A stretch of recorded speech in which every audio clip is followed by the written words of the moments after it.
গোপালগঞ্জের সন্তানেরা যে আক্রমণ করেছে আমরা এর তীব্র নিন্দা জানাচ্ছি।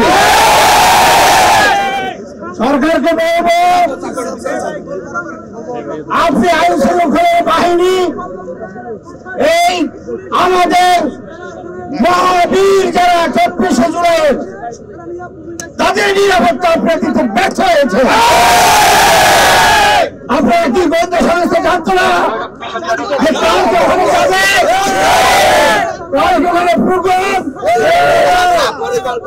কেন এই হামলা করা হলো?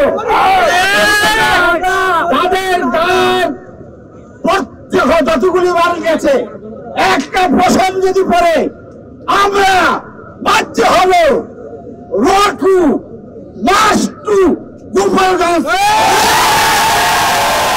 আপনারা জানেন 24শে গণ অভ্যুত্থানের সহযোদ্ধাদেরকে গোপালগঞ্জের ফ্যাসিস্ট বাহিনী অবরোধ করে রেখেছে এবং তাদেরকে হত্যা করার চেষ্টা করেছে।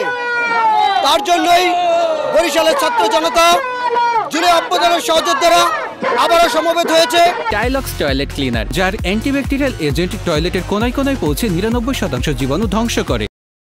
যতক্ষণ পর্যন্ত 24শে গণ অভ্যুত্থানের সহযোদ্ধাদেরকে সসম্মানে তাদের স্থানে না পৌঁছে দেওয়া হয় ততক্ষণ পর্যন্ত আমাদের এই ব্লকেট থাকবে।